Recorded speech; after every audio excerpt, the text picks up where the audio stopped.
প্রত্যেকদিন রান্নাঘরে নানান রকম রান্না করি, আর সেই রান্না দেখে তোমাদের কাছে অনেক ভালোবাসা পেয়েছি। তার জন্য তোমাদেরকে অনেক অনেক ধন্যবাদ। তবে হ্যাঁ, আমার বাবার বাড়ি এসে পরে আমার মায়ের রান্না বান্না, আমার বাবার বাড়ির পরিবেশ দেখেও কিন্তু তোমরা সবাই অনেক ভালোবাসা। আজকে দায়িত্ব পড়েছে রান্না বাটি খেলার, কিন্তু দায়িত্ব থাকে রান্না করার, আর আজকে রান্না বাটি খেলবো। ভাইজি ব্যাগের থলি ধরিয়ে বলেছে, পিপি ব্যাগ ভর্তি করে তুমি সবজি বাজার করো। আর এখান থেকে তুলে নিচ্ছি খেলনা বাটি খেলার জন্য নানান রকমের শাকসবজি। এই যে গাছগুলো দেখছো, এগুলো কিন্তু হচ্ছে বোয়ান গাছ। এই গাছের কিন্তু একটা উপকারিতা রয়েছে, এই গাছের পাতা ধোঁয়া দিলে কিন্তু মশা থাকে না। আমাদের ছোটবেলায় তখন তো অল আউট, মর্টিন এগুলো তো চল ছিল না। সন্ধে হলে মাঠ থেকে খেলে যখন বাড়ি ফিরতাম, তখন ওই বোয়ান গাছের পাতা একদম ঝোপ ঝোপ করে তুলে নিয়ে যেতাম। তারপরে ওটাতে ধোঁয়া দেওয়া হতো সারা গ্রীষ্মকাল, বর্ষাকাল এরকম আর কি। তারপর রয়েছে পুটুস ফল। পুটুস ফলের উপকারিতা আর গুণগান তোমাদেরকে অন্য একদিন শোনাবো।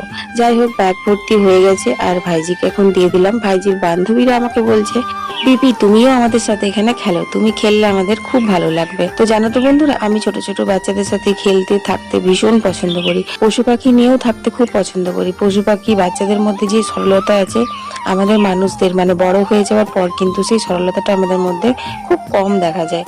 যাই হোক, বান্ধবীরা চলে গেছে বলে রাইমার মন খুব খারাপ।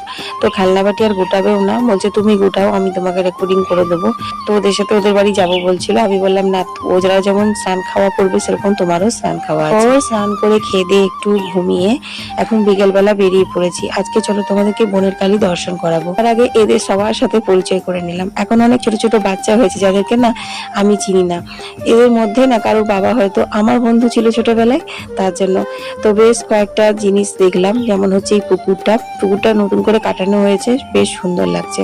ওইদিকে সূর্য অস্ত যাচ্ছে, মানে একটা গ্রামের পরিবেশ থাকে না, সেটা পুরোপুরি পেয়েছি। আর সব থেকে বড় কথা, যে ভ্যাপসানি গরম সেটা একেবারে নেই, যেন ঠান্ডা ঠান্ডা হাওয়া দিচ্ছে, কোকিল ডাকছে। না হু করে হাঁটতে হাঁটতে কিন্তু চলে এলাম আসলে বোনের কালী মায়ের দর্শন করতে। আমরা জানো তো অনেক কিছু ভেবে রাখি, কাল এটা করব, কাল ওটা করব। কাল কে দেখেছে বলো?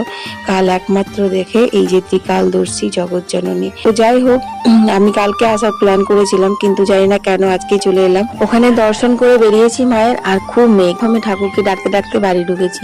ঢোকার সাথে সাথে বৃষ্টি, বজ্রপাত আরম্ভ হয়ে গেছে।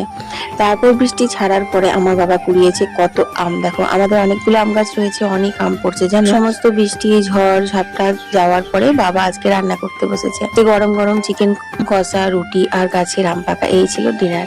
গল্প এখনো অনেক বাকি, কিন্তু